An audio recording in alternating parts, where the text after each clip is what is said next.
जय सिया राम। तो आज हम अपने प्यारे कथा रसिक श्री सीताराम जी को उनके जिन प्यारे भक्त का चरित्र श्रवण कराने वाले हैं, उनका नाम है प्रभु जगत बंधु जी। अब जगत बंधु जी कौन थे, इसका उत्तर देना इतना सहज नहीं है। दिया भी जाए तो उसे समझना सहज नहीं है, क्योंकि यदि योगियों की दृष्टि से देखा जाए तो वे योगी राज थे, ज्ञानियों की दृष्टि से देखा जाए तो स्थित प्रज्ञ थे, वेदांतियों की दृष्टि से देखा जाए तो ब्रह्मभूत थे, भक्तों की दृष्टि से वे भक्त राज थे, और रसिकों की दृष्टि में वे घनीभूत विग्रह थे रस के। कितने ही भाग्यवान भक्त उनके संपर्क में आए जिन्हें उनकी कृपा का लाभ मिला। वे साक्षात उन्हें चैतन्य महाप्रभु का ही अवतार मानते थे। स्वयं प्रभु जगत बंधु ने भी अपना परिचय दिया। वे कहते थे अपने बारे में, मैं अनंत ब्रह्मांड का अम्बुसिया अर्थात अमृत हूँ। मैं झाड़ू देने वाला हूँ, झाड़ू देकर पवित्र करने आया हूँ। मैं हरि नाम का हूँ और किसी का नहीं हूँ। तुम लोग मुझे हरि नाम कर मुझे अपने में मिला लो। तो ऐसे थे जगत बंधु जी। जगत बंधु जी का आविर्भाव जन्म सन 1871 में मुर्शिदाबाद के जिले ढाहापाड़ा ग्राम में हुआ था। आपके पिता का नाम श्री दीनानाथ जी, माता का नाम था वामा सुंदरी। जब आपका जन्म हुआ, आपका अलौकिक स्वरूप था, स्वर्ण की तरह आपका वर्ण था। जो लोग आपको देखता था वो मुग्ध हो जाता था। ऐसा लगता था कोई दिव्य बालक ने धराधाम पे जन्म लिया है। इसीलिए माता पिता ने आपका नाम जगत बंधु रखा, लेकिन लोग आपको जगत सुंदर, बंधु गोपाल या बंधु सोना कह के पुकारते थे।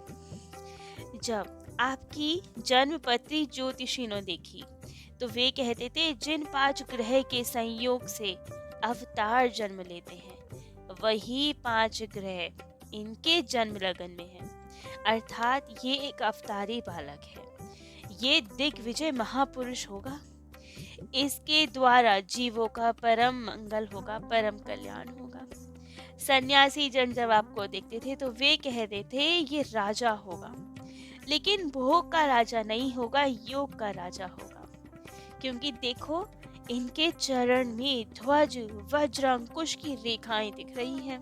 तो ऐसे ही सबके लाड प्यार से बहुत पले पड़े थे, सब आपको अवतारी ही मानते थे। जब जगत बंधु जी 1 वर्ष के थे तब आपकी माता का देहांत हो गया, और जैसे ही 7 वर्ष के हुए तो आपके पिता भी चल बसे। परंतु माता के मरते ही आपके पिता के बड़े भाई भैरव चंद्र बनर्जी आपको डाहापाड़ा से अपने घर गोविंदपुर ले गए, जहाँ पे उनकी बड़ी बेटी, जिनका नाम था दिगंबरी देवी, वो विधवा हो गई थी।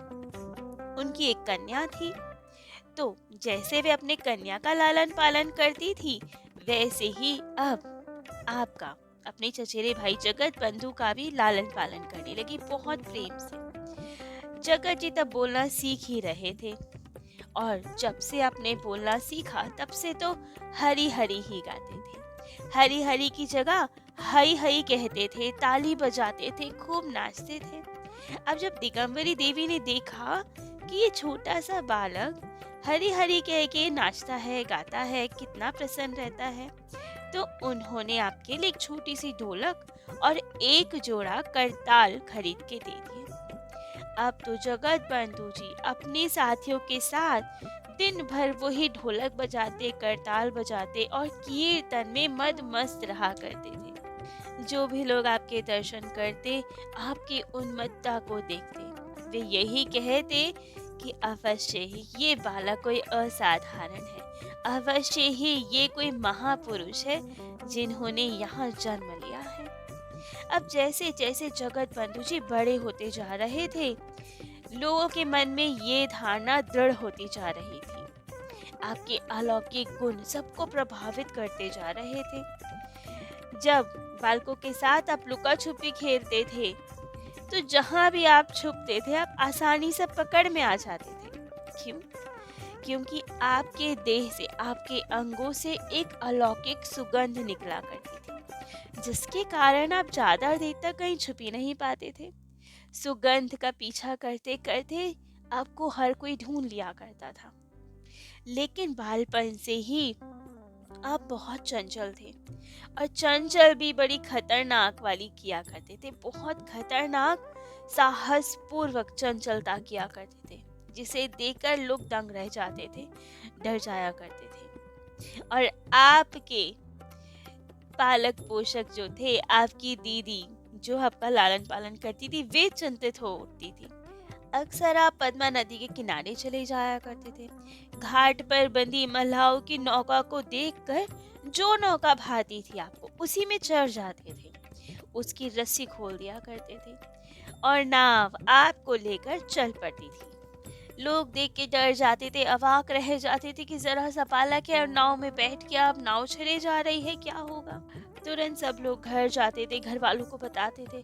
तब तो दिगंबरी दीदी भाग भाग के आती थी घाट पर, रो पुकारती थी, सबको बुलाती थी, आर्ट नाट करती थी कि अरे कोई बचाओ इस बालक को। तब कोई ना कोई तैराक कूदता था, नाव को खींच कर घाट पर लाता था, बांधता था। ऐसे ही कभी आप साथियों के साथ जंगल में चले जाया करते थे। खेलते समय यदि कोई साथी सांप के बिल की ओर दिखाता और कहता कि देखो देखो, ये तो सांप का बिल है, बचकर रहना, इससे दूर रहना सब इससे, तो आपको तो बड़ा आनंद आता। आप वहीं जाते उसी सांप के बिल के पास, सांप के बिल के ऊपर ही पैर रख के खड़े हो जाते और निर्भीकता पूर्वक सबको दिखाते। कभी किसी की गाय को बंधा देखते तो जाकर उन्हें खोल देते। अब गाय पास पड़ोसी वालों के घर जाती, घर की लौकी की और कोहड़े की बेलें चढ़ जाती, खेतों में चली जाती गाय, किसानों की खेती भर पेट खाती। अब लोग जाते, इनकी शिकायत करते इनकी दीदी से। तब दिगंबरी दीदी खूब डांटती इन्हें, लेकिन आप तो उन्हें देख के हंसते रहते। कभी कभी तो शरारत इतनी बढ़ जाती कि साथियों को लेकर आप शमशान चले जाते, मुर्दे की अर्थी पर वहीं लेट जाते। साथी मना करते, कहते अरे मुर्दे की अर्थी है, उस पर नहीं लेटा जाता। तो आप कहते अरे नहीं भाई, इससे पवित्र और क्या हो सकता है, शमशान में और फूलों के बगीचे में कोई अंतर नहीं होता। अब साथ ही लोग जाते घर पर और इनकी दीदी से शिकायत लगाते इनकी।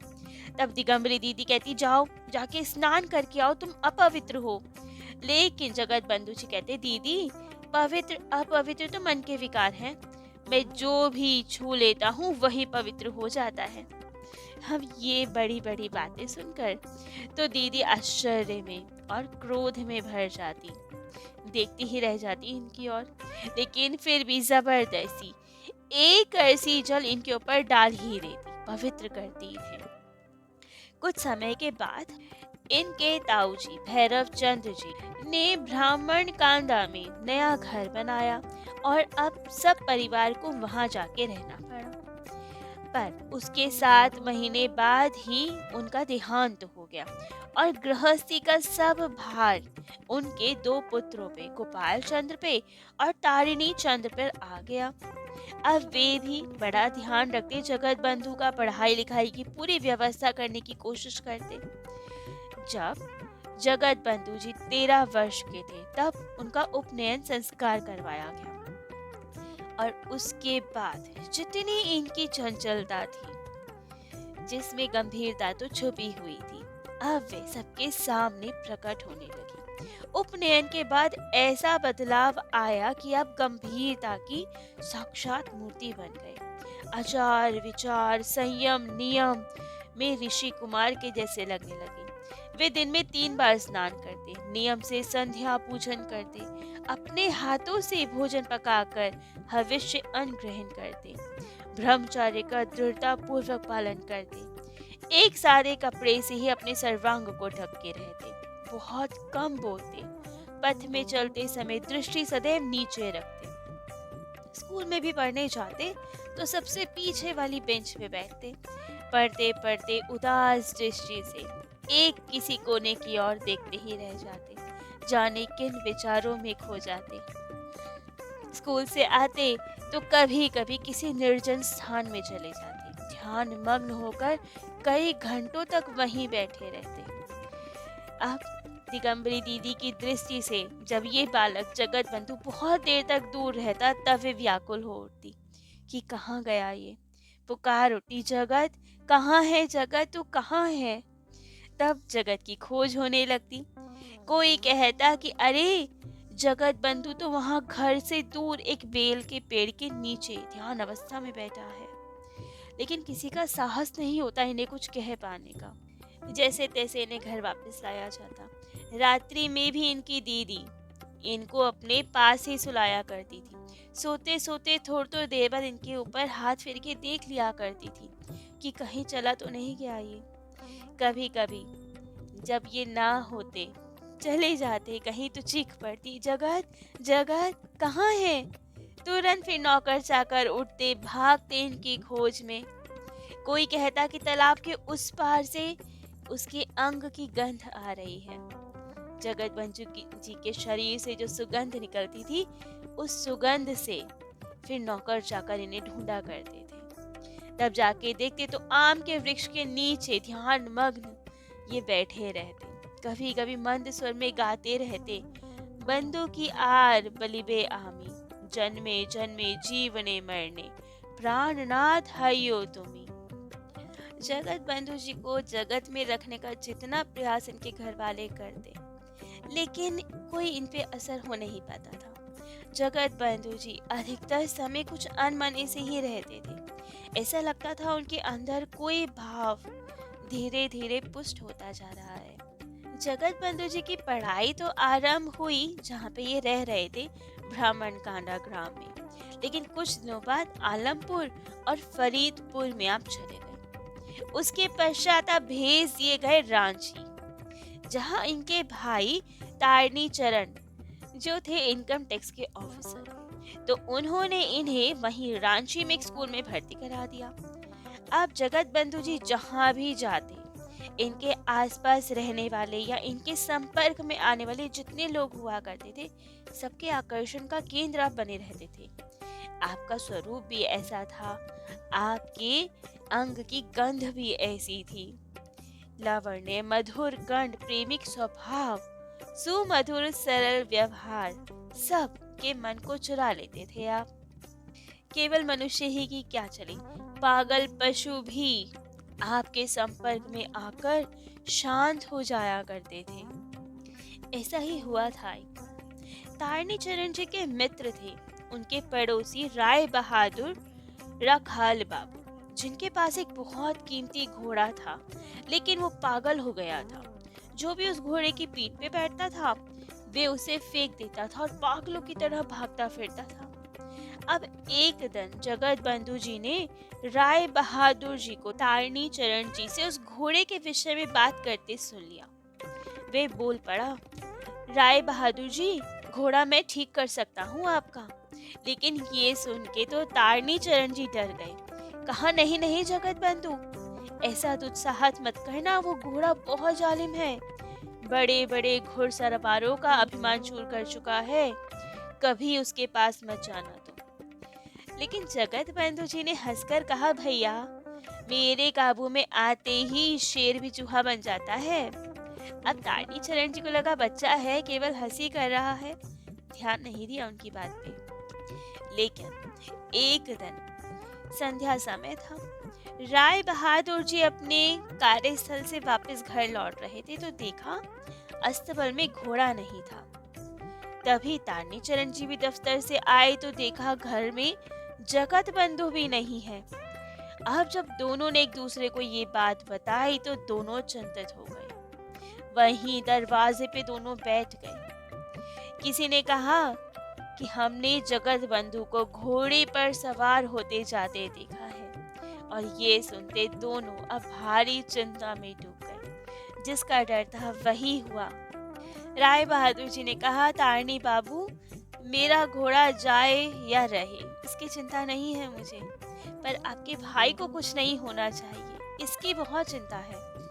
लेकिन अब किया ही क्या जा सकता था, जगत बंधु जी तो घोड़े पर बैठकर जा चुके थे। दोनों अब बहुत चिंतित होकर रास्ते की ओर देख रहे थे। बहुत देर बाद घोड़ा दिखाई दिया, धूल उड़ाता हुआ भागता हुआ इनकी ओर आता हुआ। तारनी बाबू के तो प्राण रो दिए कि शायद मेरा भाई जगत बंधु अब नहीं बचा। घोड़ा अवश्य ही उसको चकनाचूर करके लौट कर आ रहा है। परंतु ये क्या, पल भर में ही उन्होंने देखा घोड़े के ऊपर तो जगत बंधु जी बैठे हुए हैं। उनके एक हाथ में लगाम, दूसरे हाथ में चाबुक है। लाल चेहरा और उस पे पसीने की बूंदें। सीना गर्व से चौड़ा हुआ है, जैसे रण से कोई वीर पुरुष जीत कर लौटे। वैसे ही तुरंत घोड़े के पीछ से कूद कर आए, आपके सामने खड़े हुए और बोले, राय बहादुर जी, आपका घोड़ा अब सीधा हो गया है। ये देखकर तो सब लोग हैरान रह गए। जगत बंधु जी अपने भैया के साथ तो रहते थे, परंतु इनके साथ उस घर में एक नौकर और रसोइया रहता था।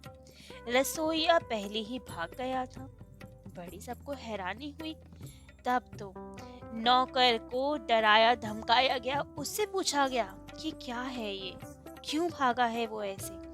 तब तो नौकर ने कबूल किया, उसने स्वीकार किया कि रसोइया और वे मिलकर भोजन में विष मिलाते थे, क्योंकि वे दोनों चोरी किया करते थे और जगत बंधु जी के आने के बाद उस कार्य में बाधा पड़ा करती थी। तो वे धीरे धीरे जगत बंधु जी को विष दिया करते थे, जिससे ये मर जाए। अब तारिणी बाबू को ये सुन के बड़ा क्रोध आया। पुलिस को बुलवाना चाहा उस नौकर को पकड़वाने के लिए, लेकिन जगत बंधु जी ने छुड़वाया। कहा, भैया, शिक्षा शासन से नहीं होती, अनुताप से होती है। इसे छोड़ दीजिए। इसके हृदय में जब ये ग्लानि भाव आएगा, पश्चाताप होगा, अनुताप होगा, तब ये सुधर जाएगा। पुलिस के हवाले मत कीजिए इसे। जगत बंधु जी के कहने पे तारणी चंद जी ने छोड़ दिया उस नौकर को, लेकिन अब उन्हें ये ठीक नहीं लगा कि जगत बंधु जी को वहीं रहने दिया जाए, कि कहीं वापस से नौकर उन्हें विष ना दे दे। इसलिए उन्होंने जगत बंधु जी को भेज दिया पावना, जहाँ पे दिगंबरी देवी जी की छोटी बहन गोलोकमणि जी का विवाह हुआ था। यह सोचा कि गोलोकमणि जी के पति, जो कि वहाँ पे एक बहुत बड़े वकील थे, उनका बहुत बड़ा परिवार था। उन्होंने सोचा जब बड़े परिवार में जाएंगे तो वहाँ पे इनकी अच्छी तरह से देखभाल भी हो पाएगी और पढ़ाई लिखाई भी अच्छी हो पाएगी। तो इसीलिए भेज दिया गोलोकमणि जी के पास और वहाँ अब स्कूल में इन्हें भर्ती करवा दिया गया।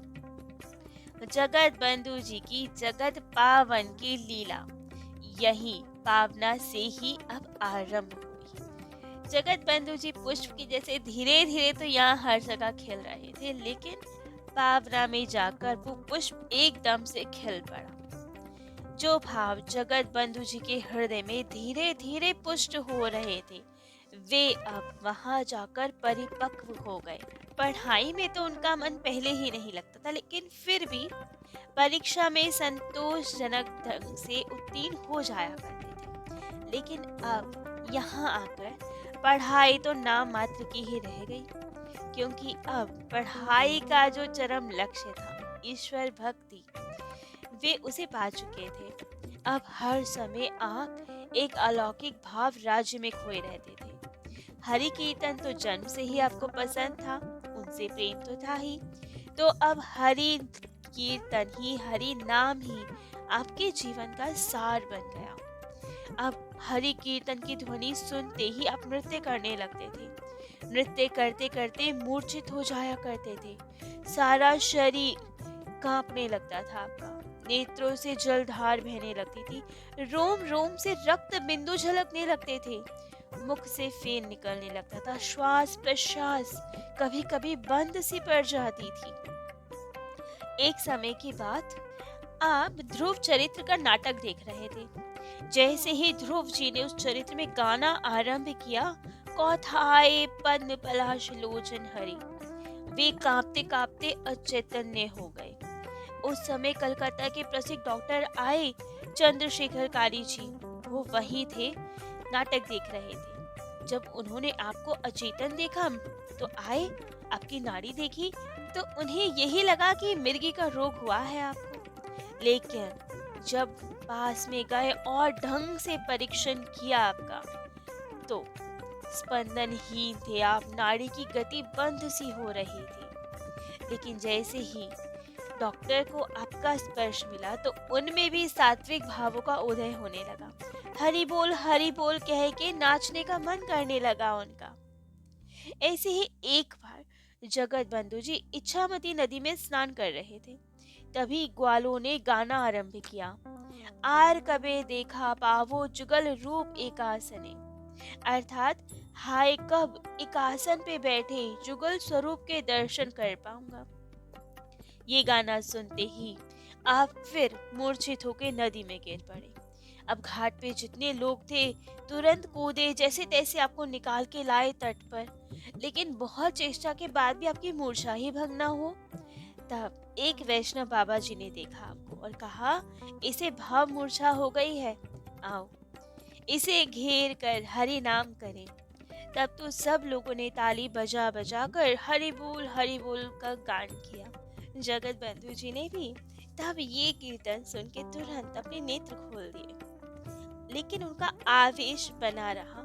तब सब लोगों ने सावधानी से घर पहुंचाया। जगत बंधु जी तो हरिनाम में पागल थे ही, लेकिन उन्हें मिला एक और पागल बंधु। कौन था ये उनका पागल बंधु? कैसे उनके साथ इनकी मित्रता हुई, कैसे उनके साथ ये कीर्तन करने लगे, क्या प्रभाव रहा उनका इनके साधन पथ पे, ये सब हम अपने प्यारे कथा रसिक श्री सीताराम जी को कल श्रवण कराएंगे। आज के लिए इतना ही। जय जय श्री सीताराम।